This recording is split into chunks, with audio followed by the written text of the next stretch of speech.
My wife was cheating on me by switching places with her twin sisters. One day, I noticed a mark on my wife, and after some time, that mark disappeared.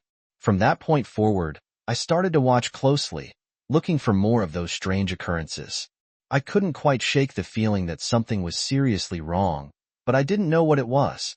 It felt like I was missing some crucial piece of the puzzle, some hidden detail that would make everything click into place.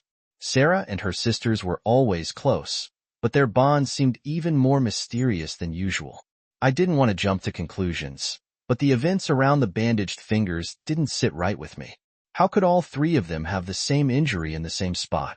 One night, after Sarah had gone to bed, I stayed up trying to piece everything together. That's when an idea struck me. What if they were switching places? It sounded ridiculous at first, but as I replayed all the strange moments in my head, the theory didn't seem so far-fetched anymore. The matching haircuts, the identical bandages, the odd behavior. Could they have been swapping roles this whole time without me realizing it? I needed to know for sure, so I came up with a plan. The next time Sarah and I were alone together, I marked a small spot on her back using a green marker. It was subtle, hidden just under her shoulder blade where her bra strap would cover it. I knew that if they were switching, the mark would disappear when one of her sisters took her place. The first few days passed without incident. Sarah acted like her usual self, and the green mark remained in place. I started to doubt my suspicions, thinking maybe I had just imagined things. But by the end of the week, something changed. One night, as Sarah was getting ready for bed, I noticed the mark was gone. In its place was a small scar I hadn't seen before, a scar I was certain Sarah didn't have. I didn't say anything that night, but my mind was racing. The woman standing in front of me was Sarah, but was she really? Over the next few days, I tried to keep calm and observe without drawing attention. Each time I marked Sarah, the dots would disappear after a few days, replaced by new marks, scars, or no marks at all. It became clear to me that Sarah and her sisters were taking turns pretending to be her. I was stunned. How long had this been going on? Was this some kind of game they played? I couldn't believe I had been sharing my marriage with 3 different women without knowing it. The breaking point came one evening after a particularly strange week. Sarah, or at least the woman who claimed to be Sarah, was acting unusually distant when we got into bed. I asked her directly, "Who are you tonight?" She froze, staring at me as if I had uncovered her deepest secret. "What are you talking about?" she replied, trying to brush it off. "I'm serious," I said. "Is this Sarah, or are you Katie or Kelly? I need to know who I'm sharing this bed with." She stammered for a moment, unsure of what to say. "Matt, I'm your wife. Why would you ask me something like that?" I didn't back down because I've been watching. I've seen the marks disappear and reappear. I've seen the scars, the bandages that don't match up.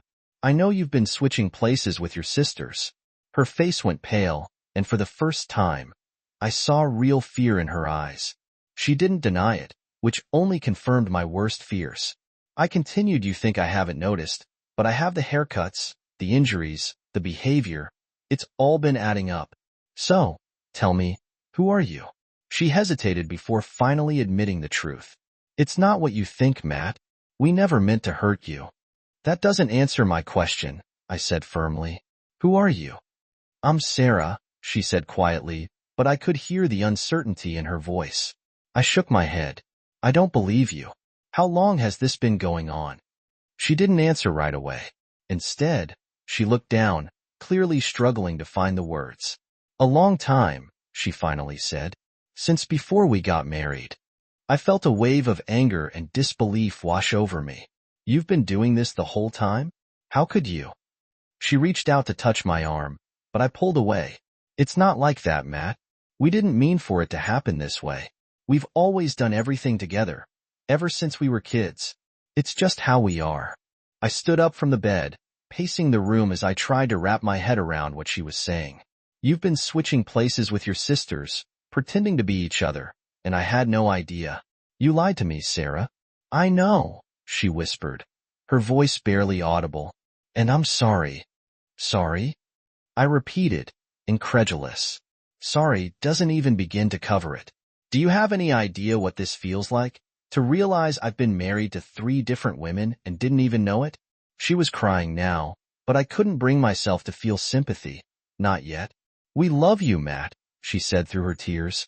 All of us. That's why we did it. We didn't want to lose you. Her words only fueled my anger. You did it because you love me? That's your excuse? You've been deceiving me for years, and you think that's love? She didn't answer, just sobbed quietly. I took a deep breath, trying to calm myself down. I need to know everything, I said. I need to know why you thought this was okay, and how long this has been going on. No more lies. She wiped her eyes and nodded. Okay, I'll tell you everything. Over the next hour, Sarah explained how the deception had started. It began as a way for the sisters to share their responsibilities, switching places whenever one of them needed a break. But over time, it became more than that. They started swapping roles more frequently, testing each other's boundaries, and eventually, they began sharing everything, including their relationships. I listened and stunned silence filled the room as she confessed that Katie and Kelly had both pretended to be her at different times throughout our marriage. They had been playing this game for years, and I had been completely oblivious. We never meant for it to get this far, Sarah said, but once we started, it was hard to stop. We thought you wouldn't notice, and for a long time, you didn't. I was speechless. The betrayal cut deeper than I could have ever imagined. I had trusted Sarah, believed in our marriage, and now I didn't even know who she really was. I can't do this, I finally said, my voice shaking with emotion. I can't keep living this lie. I need time to think. Without waiting for a response, I grabbed a bag and started packing. Sarah watched me in silence, tears streaming down her face.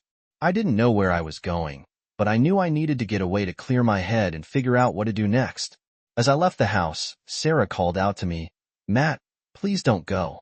We can fix this. I love you. But I didn't stop. I couldn't.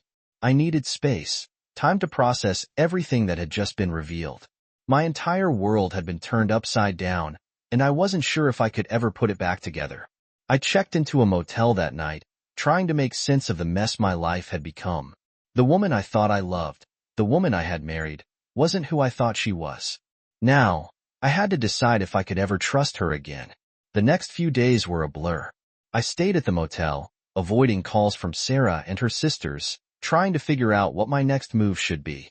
I considered leaving for good, filing for divorce, and never looking back, but part of me still loved Sarah, if that was even her real name.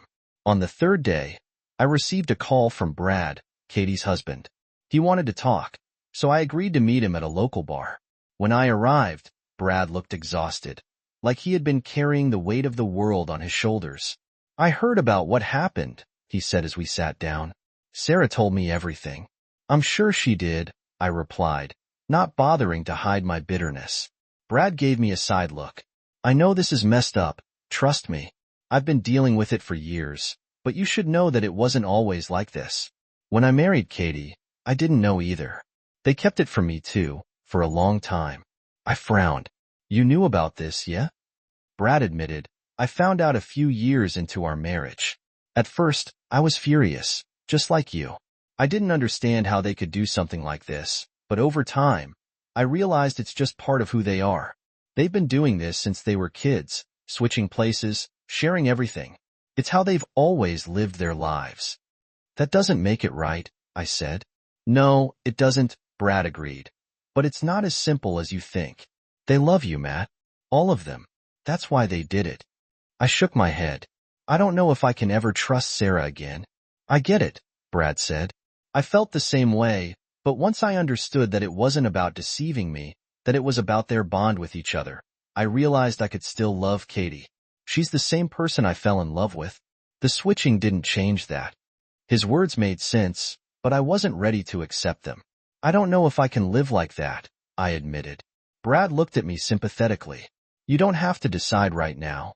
Take your time, figure out what you want, but don't throw away something good just because it's not what you expected. I nodded, but I wasn't sure if I could ever see things the way Brad did. My marriage had been built on a lie, and I didn't know if I could ever look at Sarah the same way again. That night, I returned to the motel and lay awake for hours, thinking about everything Brad had said. Could I learn to accept what Sarah and her sisters had done? Could I forgive them? The next morning, I made my decision. I called Sarah and told her we needed to talk. We met at a quiet cafe, away from prying eyes. Sarah looked like she hadn't slept in days, her eyes red and puffy from crying. "Matt," she began, but I held up my hand to stop her. "Just listen," I said. "I've been thinking a lot about what happened, and I don't know if I can ever fully forgive you for what you did, but I love you, Sarah.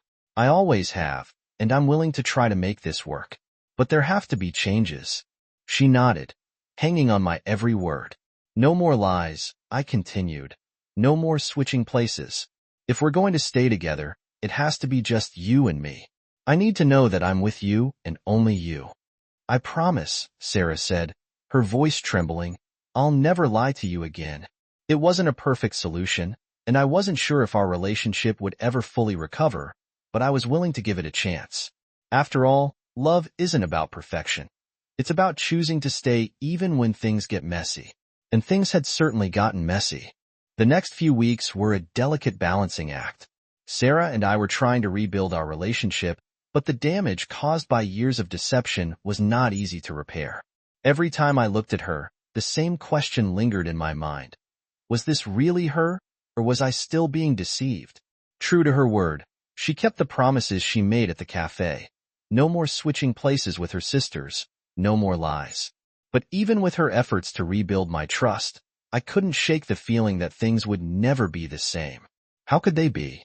I had spent years unknowingly living with not one but 3 women. I had shared my most intimate moments with people I didn't even know. Despite my reservations, I was committed to making it work. I loved Sarah, or at least I loved the version of her that I thought I had known. Now, I had to learn who the real Sarah was, without the interference of her sisters, without the constant swapping. I needed to figure out whether the woman I married was someone I could still love, or if the years of deception had irreparably broken what we had. To complicate things, Katie and Kelly hadn't completely faded into the background. They were still part of Sarah's life, part of our life. The 3 sisters were incredibly close, and I couldn't expect them to sever their bonds just because of my feelings. Yet every time I saw them together, I couldn't help but wonder how deep their deception had gone. What else had they hidden from me? Was there anything left that I didn't know? One night, after Sarah had gone to bed, I found myself staring at the ceiling, unable to sleep. My mind kept replaying all the moments that had seemed normal at the time, but now felt tainted by the knowledge of what had really been happening. The late nights, the odd conversations, the times when Sarah seemed distant or distracted. How many of those moments were shared with someone who wasn't even her? I decided I needed some answers.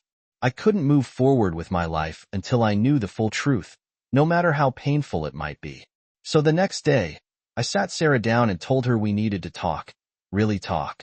"Matt, I've already told you everything," she said, her voice tired but patient. "I don't think you have," I replied. "I need to know the whole story, not just the surface-level details.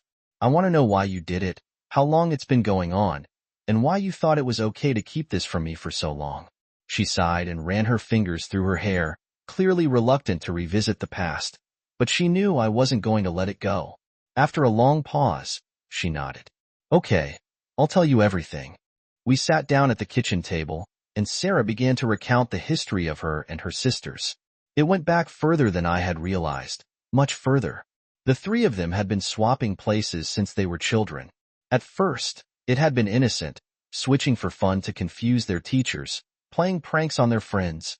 But as they got older, the swapping became more serious, more calculated. "It wasn't always like this," Sarah explained. "We didn't plan for it to go this far. It just happened. One of us would get overwhelmed with something, and the others would step in to help. We've always done everything together, and over time, that extended to our relationships." I frowned, trying to understand. "But why? Why did you think it was okay to let your sisters pretend to be you with me? Didn't you think I deserved to know?" "It wasn't about you," she said quietly. "It was about us. We've always been so connected, so in sync. We never thought of ourselves as 3 separate people. We were always just one unit. It didn't feel like a lie because to us, it wasn't." I shook my head, struggling to wrap my mind around her reasoning. But I didn't know that. To me, you were Sarah, not Katie or Kelly. You didn't give me a choice. I know, she admitted, her eyes filled with guilt. I'm sorry. I should have told you sooner, but once it started, it was hard to stop. We didn't know how to go back, so you just kept it going. I said bitterly, even though you knew it was wrong. Sarah looked down at her hands, unable to meet my gaze. Yes, the weight of her admission hung heavy between us. I had asked for the truth, and now that I had it, I wasn't sure if I was ready to handle it. Over the next few days, I distanced myself emotionally, trying to process everything Sarah had told me. I couldn't help but feel like my entire marriage had been built on a lie. The woman I had fallen in love with didn't exist, not in the way I had believed. She was just 1/3 of a larger whole, part of a collective that I had never been a part of. As the weeks went by, I found myself spending more time alone. Sarah tried to give me space, but I could tell she was hurting too. She had genuinely believed that I would be able to accept what had happened, that our love could survive the revelation. But I wasn't so sure. Every time I looked at her, I saw the faces of her sisters, and I couldn't help but wonder how many moments I had shared with them instead of her. Then came the incident that pushed me over the edge. It was a Saturday evening, and we had planned to have a quiet night at home. Sarah was in the kitchen making dinner, and I was sitting on the couch scrolling through my phone. Everything seemed normal until I heard a knock at the door. I opened it to find Kelly standing there, looking nervous. "Hey, Matt," she said hesitantly. "Can we talk?" I frowned. "Sarah's inside. Is everything okay?" "It's not about Sarah," she replied, her voice barely above a whisper. "It's about us." A knot formed in my stomach. "What do you mean, us?" Kelly glanced over her shoulder, as if checking to make sure no one was watching. "Can I come in? I really need to talk to you." Against my better judgment, I stepped aside and let her in. We sat down in the living room, and Kelly wasted no time getting to the point. "Matt, I've been thinking a lot about what happened," she began. "And I need you to know that I never wanted to hurt you. None of us did." I crossed my arms, sure of where this was going. "But you did. All of you did." "I know," she said quickly. "And I'm sorry. But there's something else I need to tell you. Something Sarah hasn't told you." My heart sank. I thought I had heard everything, but apparently there was still more to the story. "What is it?" I asked, wary. Kelly hesitated, clearly struggling with whatever she was about to say. "The thing is, I've had feelings for you for a long time," she said. I stared at her, stunned. "I know it's wrong," she continued, her voice breaking, "but it's the truth. I've always been attracted to you, and that's part of the reason why we started switching places. It wasn't just about helping Sarah, it was about me too. I wanted to be with you." I felt like the ground had been ripped out from under me. This was a betrayal I hadn't expected. Sarah's sister, her own flesh and blood, had been harboring feelings for me all along. And not only that, but she had acted on those feelings by pretending to be Sarah. "You need to leave," I said, my voice cold and controlled. "Matt, please," she started, but I cut her off. "Go now." Kelly looked like she was going to argue, but then she saw the expression on my face and thought better of it. Without another word, she stood up and walked out the door, leaving me alone with my thoughts. I sat there in stunned silence, trying to process what had just happened. How could this have gone so far? How could Sarah not have known about Kelly's feelings for me? I couldn't stay in that house any longer. I grabbed my keys and left, driving aimlessly for hours. I didn't know where I was going or what I was looking for. All I knew was that I needed to get away from everything. Eventually, I found myself at a park on the outskirts of town. I parked the car and sat there for a while, watching the sun set over the trees. The weight of everything pressed down on me, and for the first time in weeks, I felt like I couldn't hold it together anymore. I broke down, tears streaming down my face as I thought about everything I had lost. My marriage, my trust, my sense of reality. It had all been shattered. And now, with Kelly's confession, I didn't know if there was anything left worth saving. I spent the night in the car, too exhausted and emotionally drained to go anywhere else. By the time morning came, I had made my decision. I couldn't stay with Sarah. I couldn't live with the constant reminders of what had happened, the knowledge that I had been lied to and deceived for so long. As much as I had wanted to make things work, It was clear now that there was no going back. When I returned to the house the next day, Sarah was waiting for me. She must have known something was wrong because as soon as I walked through the door, she asked, "What happened?"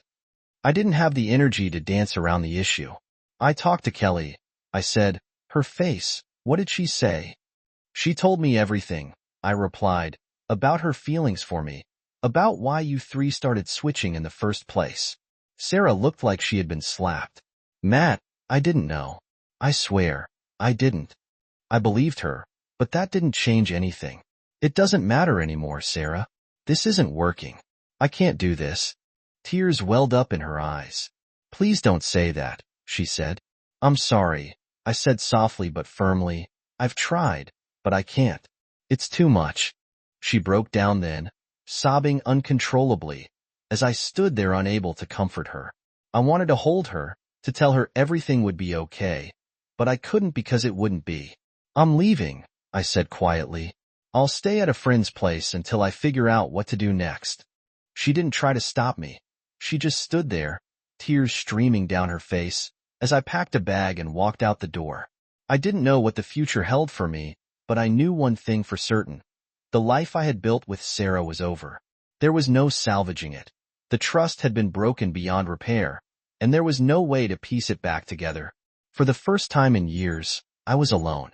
In the days following my decision to leave Sarah, I tried to keep myself busy. I moved in with an old friend, someone I hadn't seen much of since I got married.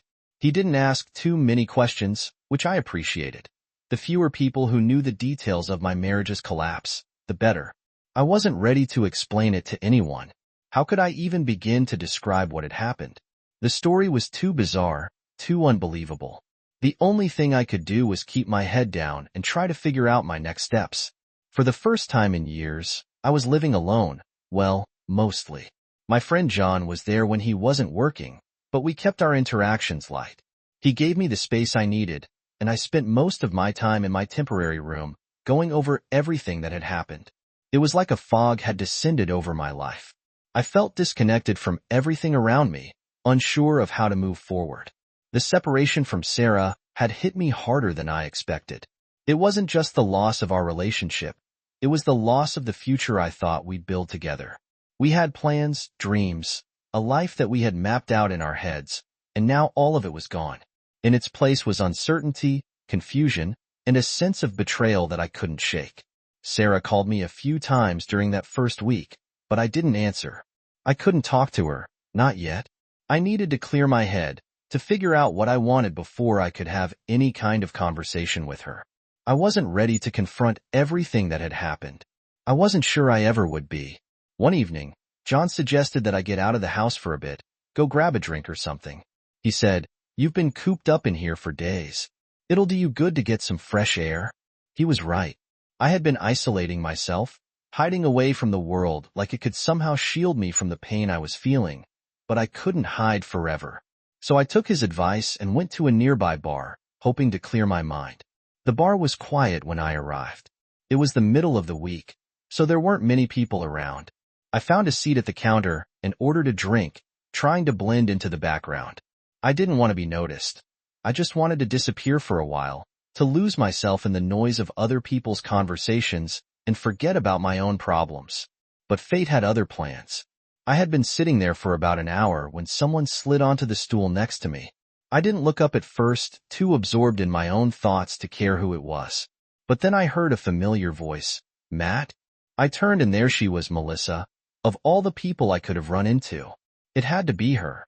She looked just as surprised to see me as I was to see her. "What are you doing here?" I asked, my voice a mix of shock and confusion. "I could ask you the same thing," she replied, her expression unreadable. We sat in awkward silence for a moment, neither of us sure what to say. Finally, Melissa spoke. "I didn't expect to run into you," she said. "I thought you were still living with Sarah." "I'm not," I said bluntly. "I left." Her eyes widened. "Why?" I sighed, unsure of how much I wanted to reveal. But Melissa had always been different from her sisters. She wasn't as wrapped up in the games they played, and she had never seemed as complicit in the deception. If anyone deserved an explanation, it was her. "I found out about everything," I said quietly. The switching, the lies, all of it. Melissa's face fell, and she looked away, guilt evident in her expression. I figured you'd find out eventually, she admitted. I tried to talk them out of it, you know. I told them it wasn't right, but Katie and Sarah, they wouldn't listen. I didn't know what to say. Part of me wanted to blame her, to accuse her of being just as guilty as her sisters, but the other part of me knew that Melissa wasn't the one who had initiated all of this. She had been caught in the middle, just like I had. Why didn't you tell me? I asked, my voice strained. Why didn't you say anything? Melissa sighed, running a hand through her hair. Because I didn't know how, she said. They're my sisters, Matt. We've been doing everything together our whole lives. I didn't want to betray them, but I didn't want to hurt you either. I was stuck. Her words echoed the same sentiment Sarah had expressed during our conversation, but somehow it felt more genuine coming from Melissa. She had always been the quiet one, the one who kept her thoughts to herself. I could see the conflict in her eyes, the way she had struggled with the choices her sisters had made. I'm sorry, she said after a long pause. I should have done more. I should have told you the truth. I nodded, appreciating her honesty, but it didn't change the fact that the damage had already been done. So what now? I asked, not really expecting an answer. Melissa shrugged her shoulders, slumping. I don't know, she said. I haven't talked to Sarah or Katie since everything happened. I needed some space too. We sat in silence for a while, both of us lost in our own thoughts. It was strange being there with Melissa after everything that had happened. There was a time when I had seen her as nothing more than Sarah's sister, someone on the periphery of my life, but now sitting next to her, I realized that she had been affected by all of this just as much as I had. Eventually, Melissa stood up. I should go, she said, her voice soft. But if you ever want to talk, you know where to find me. I watched her leave, a strange mix of emotions swirling in me. I didn't know what to think or what to feel, but one thing was clear. My life had been irrevocably changed by the choices Sarah, Katie, and Melissa had made, and now I had to figure out how to move forward. Over the next few weeks, I tried to focus on rebuilding my life. I found a new place to live and started to settle into a routine, but no matter how hard I tried to move on, the weight of what had happened still hung over me. It was like a shadow that I couldn't shake. I hadn't spoken to Sarah since the day I left. Part of me wanted to reach out to see if there was any way we could salvage what was left of our relationship, but every time I thought about calling her, I remembered all the lies, all the time she had deceived me, and I couldn't bring myself to do it. Instead, I focused on myself. I threw myself into my work, spending long hours at the office to distract myself from the mess my personal life had become. It wasn't the healthiest way to cope, but it was the only thing I could do to keep my mind off of everything. And then one day, I got a call. It was from Melissa. Matt, I know this is probably the last thing you want to hear, but I think you need to talk to Sarah, she said, her voice hesitant. She's not doing well. I felt a pang of guilt at her words. Despite everything that had happened, I didn't want to see Sarah suffer, but I wasn't sure if I was ready to face her yet. What do you mean, not doing well? I asked. She's been a wreck since you left, Melissa explained. She blames herself for everything, and honestly, I think she's right. But she's not going to get through this alone. She needs to talk to you, Matt. She needs closure. I hesitated, torn between wanting to help Sarah and wanting to protect myself from more emotional pain. But deep down, I knew Melissa was right. Sarah and I needed to have one final conversation for both of our sakes. Okay, I said after a long pause. I'll talk to her. We arranged to meet at a cafe the next day, the same one where Sarah and I had had our last serious conversation. As I sat at the table waiting for her to arrive, I couldn't help but feel a sense of dread. This was it, the final chapter of our relationship. I didn't know what to expect, but I knew that whatever happened, things would never be the same. When Sarah walked in, she looked like a shadow of her former self. She had lost weight, and there were dark circles under her eyes. It was clear that the past few weeks had taken a toll on her. Hi, she said quietly as she sat down across from me. Hi, I replied, unsure of what else to say. We sat in silence for a moment, the tension between us palpable. Finally, Sarah spoke. I'm sorry, Matt, she said, her voice trembling. I'm so sorry for everything. I know I can't fix what I did, and I know I hurt you more than I can ever make up for, but I need you to know that I never meant for things to get this bad. I love you. I always have. I looked down at the table, my hands clenched into fists. Her words hit me like a punch to the gut. I wanted to believe her, but the wounds were still too fresh. I don't know if I can ever forgive you, I said quietly, my voice thick with emotion. You lied to me, Sarah. You let your sisters lie to me. You betrayed my trust in ways I didn't even know were possible. I know, she whispered, tears streaming down her face. And I hate myself for it. But I need you to understand that I never wanted to lose you. I thought we could make it work. I thought you'd never find out. That's the problem, I said, my voice rising slightly. You didn't think about me. You didn't think about how I would feel if I ever found out. You were only thinking about yourself, about your sisters. You didn't give me a choice. Sarah sobbed quietly, her shoulders shaking as she tried to hold herself together. I know, I was selfish, she said, but I love you, Matt. I still love you.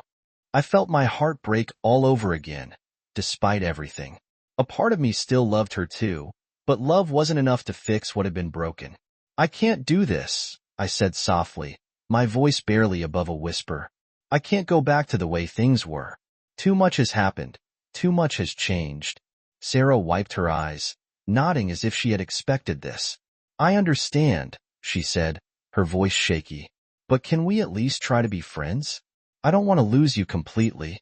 I hesitated, unsure of how to respond. Could we be friends after everything that had happened? Could I ever look at her and not be reminded of the lies, the betrayal? I don't know, I admitted. Maybe, but not right now. I need time, Sarah. I need time to heal.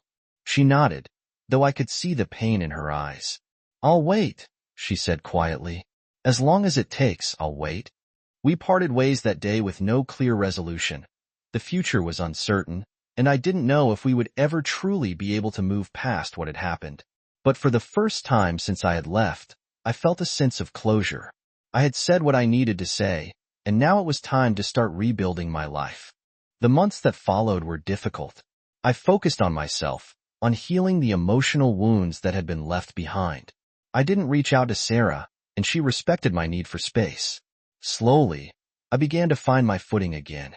Eventually, I started dating again. It wasn't easy at first.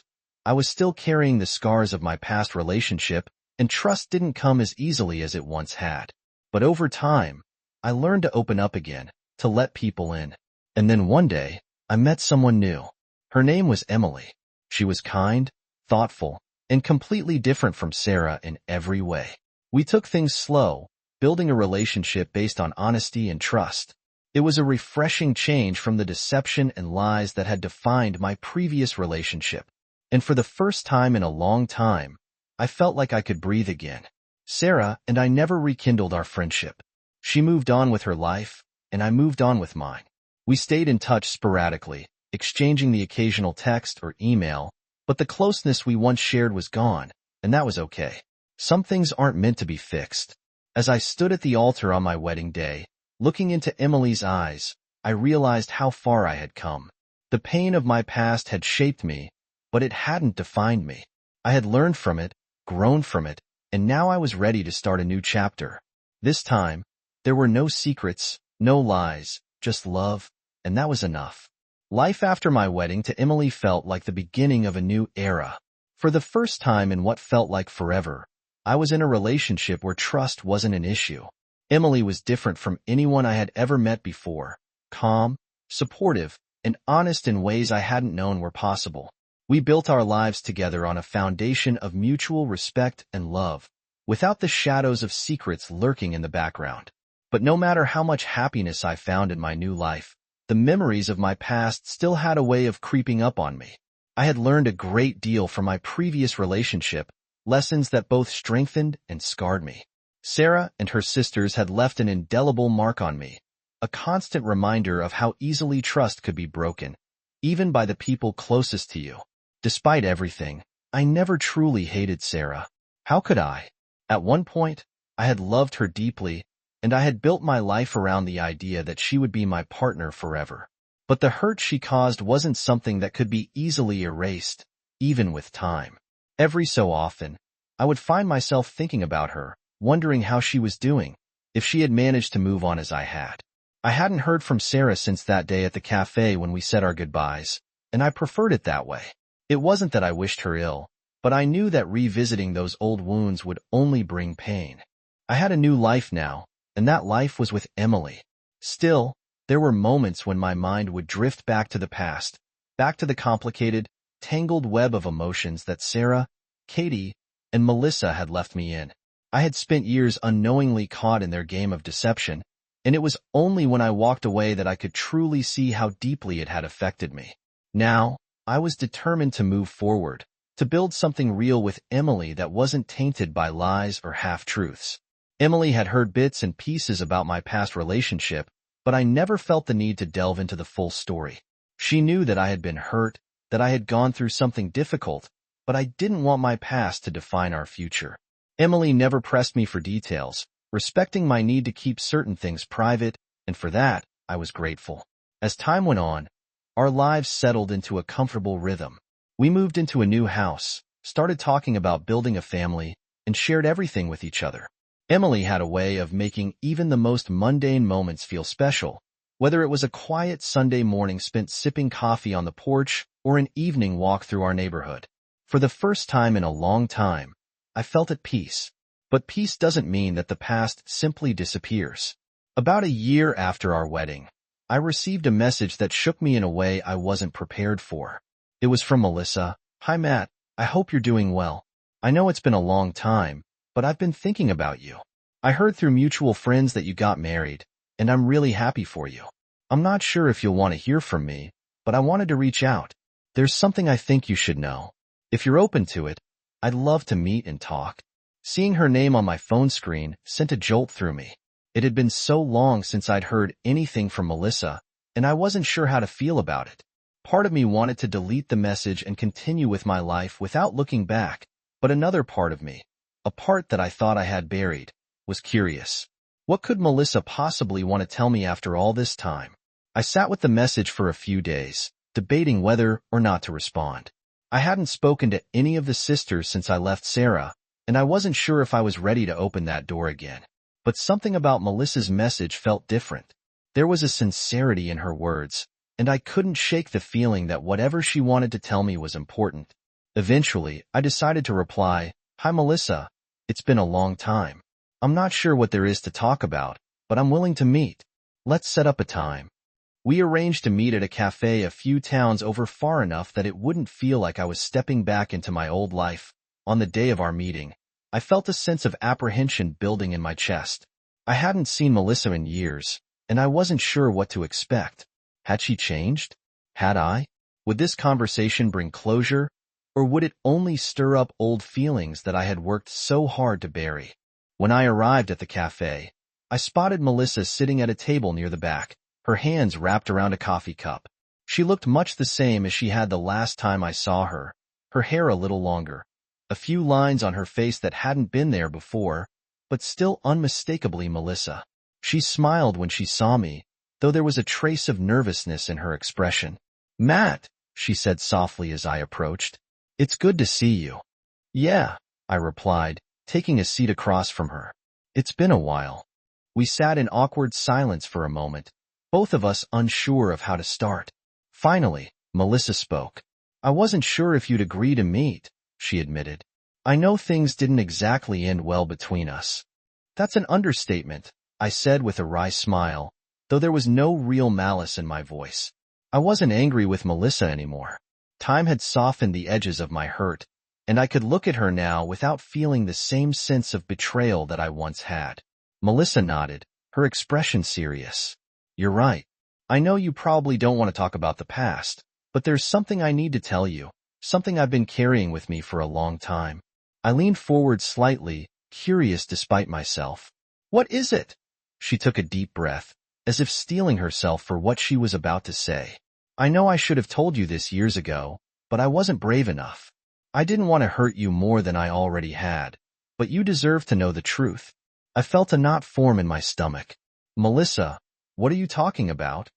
She looked down at her coffee cup, her hands trembling slightly. It's about Sarah, she said quietly. There's more to the story than you know. The knot in my stomach tightened. I had thought that I had heard everything there was to hear about Sarah, that I had uncovered all the lies. But now, sitting here with Melissa, I realized that there was still more buried beneath the surface. Go on, I said, my voice steady despite the unease I felt. Melissa hesitated for a moment before continuing. When we were switching, it wasn't always just for fun. There were times when Sarah wasn't sure if she could handle things. She was struggling. Matt, she didn't know how to deal with everything, and she thought that if we could share the burden, it would make things easier for her. I frowned, not quite understanding. What do you mean? Was Sarah sick? Melissa shook her head. Not physically, no, but emotionally. She was going through something none of us really understood. She was overwhelmed by everything. By the pressure of the relationship, by her own insecurities. She didn't feel like she was enough for you, and she thought that by involving me and Katie, she could somehow compensate for that. I sat back in my chair, the weight of her words sinking in. Why didn't she tell me? Why didn't any of you tell me? We were scared, Melissa admitted, her voice barely above a whisper. We didn't want to lose you, and we didn't know how to explain what was going on. We thought that if we just kept pretending everything was fine, eventually it would be. I felt a surge of frustration and anger, not just at Sarah, but at the whole situation. But it wasn't fine, I said, my voice rising slightly. You didn't give me a choice. You let me live in this fantasy, thinking everything was normal when the reality was completely different. I know, Melissa said, tears welling up in her eyes. And I'm so sorry for that, Matt. I should have said something. I should have told you the truth. I didn't know what to say. Part of me wanted to lash out, to tell Melissa that her apology wasn't enough, that it couldn't erase the years of lies and deception. But another part of me, the part that had moved on, that had built a new life with Emily, was tired of holding on to the anger. What about now? I asked, my voice softer. How's Sarah doing? Melissa wiped her eyes, composing herself before answering. She's better, I think. She's been in therapy for a while, trying to work through everything. She's not the same person she was back then, but I think she's finally starting to understand what she did and why it was wrong. I nodded, though I wasn't sure how I felt about that. It was good to know that Sarah was getting help, but it didn't change what had happened. Why are you telling me this now? I asked, after a long pause. Melissa looked at me with a mixture of guilt and sadness. Because you deserve to know the full truth. I know it doesn't change anything, and I know it won't make up for what we did, but I couldn't keep it to myself any longer. I appreciated her honesty, even if it had come far too late. Thank you for telling me, I said quietly. I don't know if it makes things any easier, but I'm glad you finally told me the truth. Melissa gave me a small, sad smile. I hope you can find it in your heart to forgive us one day, even if it takes time. I didn't respond right away. Forgiveness was a complicated thing, especially when it came to something as deeply painful as what I had been through. But as I sat there with Melissa, I realized that holding on to my anger wasn't serving me anymore. I had a new life now, a life that wasn't defined by the mistakes of my past. Maybe it was time to let go. I'll try, I said finally. That's all I can promise.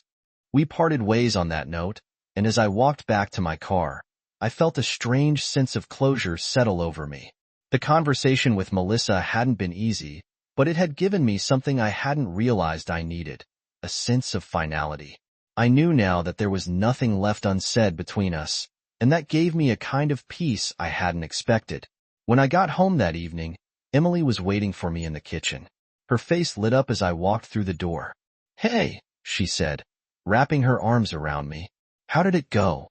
I leaned into her embrace, feeling the weight of the day lift off my shoulders. It went better than I expected, I said honestly. Melissa told me some things I didn't know, things about Sarah. Emily pulled back slightly, concern etched on her face. Are you okay? Yeah, I said, nodding. I think I am. We spent the rest of the evening talking, and for the first time, I opened up to Emily about everything that had happened during my relationship with Sarah. I told her about the lies, the switching, and the complicated emotions that had followed me for years.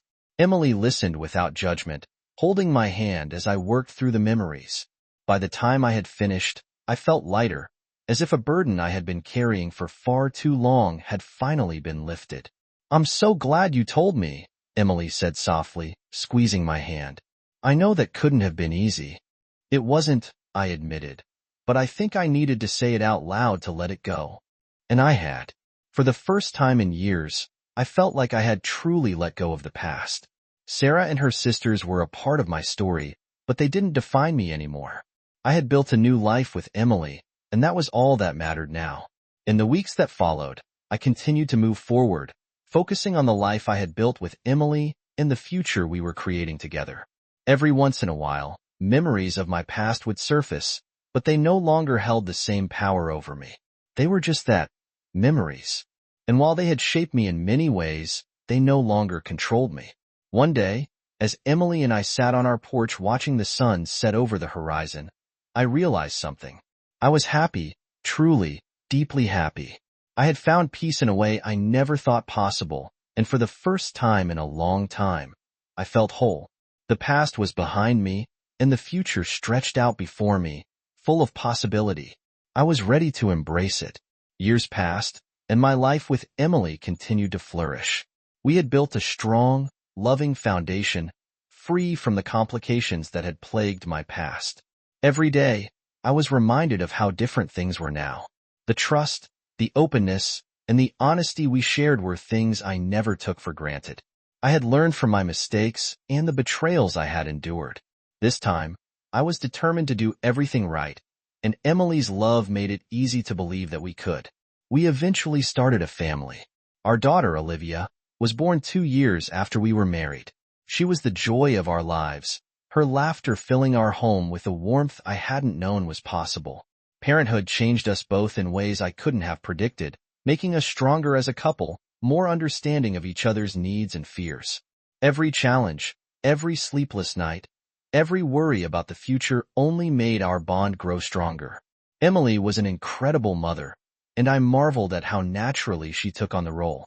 Watching her with Olivia reminded me daily of how lucky I was to have found someone who loved so completely and gave so selflessly. The love between Emily and me deepened as we built our family. Each milestone added to the tapestry of our life together. But as my new life unfolded, I couldn't help but wonder about Sarah from time to time. It wasn't because I still had feelings for her. I had long since moved on from that chapter of my life. But because she had once been a part of my journey, and no matter how much time passed, some part of me would always wonder how she had fared after our tumultuous ending. I never reached out to her, though. I didn't want to disrupt the delicate balance I had achieved, and I didn't feel the need to rehash the past. But life has a strange way of bringing things full circle when you least expect it. One afternoon, when Olivia was about 5 years old, Emily and I decided to take her to the park. It was one of those perfect days where the sun shone brightly and a gentle breeze blew through the trees. We packed a picnic and spent the day watching Olivia play on the swings and run through the grass with the kind of carefree joy only a child can possess.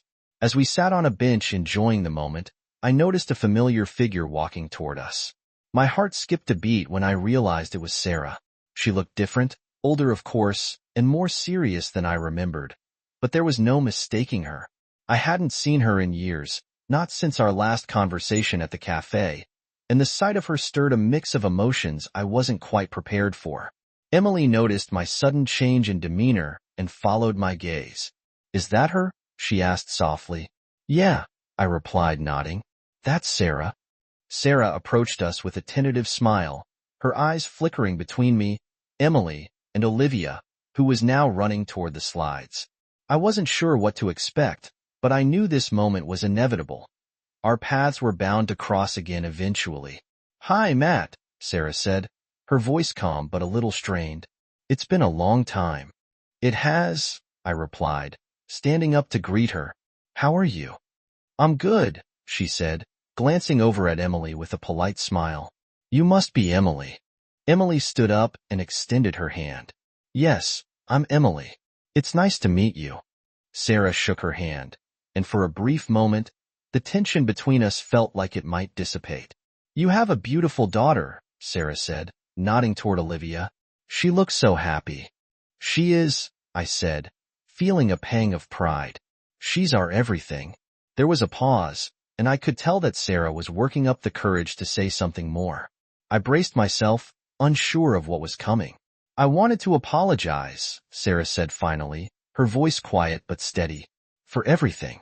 I've had a lot of time to think about the past, and I realize how much I hurt you. I didn't understand it then, but I do now. I'm sorry, Matt. Her words were unexpected but not unwelcome. I had long since made peace with what had happened, but hearing her apology gave me a sense of closure I hadn't realized I needed. Thank you, I said sincerely. I appreciate that, and I hope you've been able to find peace too. Sarah nodded, her eyes reflecting the weight of her journey. I have. It took a long time, but I'm in a better place now. I've done a lot of work on myself, and I've made peace with the choices I made. I'm glad to hear that, I said, meaning it. We stood there for a moment, the three of us, the past hovering between us like a distant memory. It wasn't uncomfortable, but it was clear that we were all different people now, people who had grown and moved forward.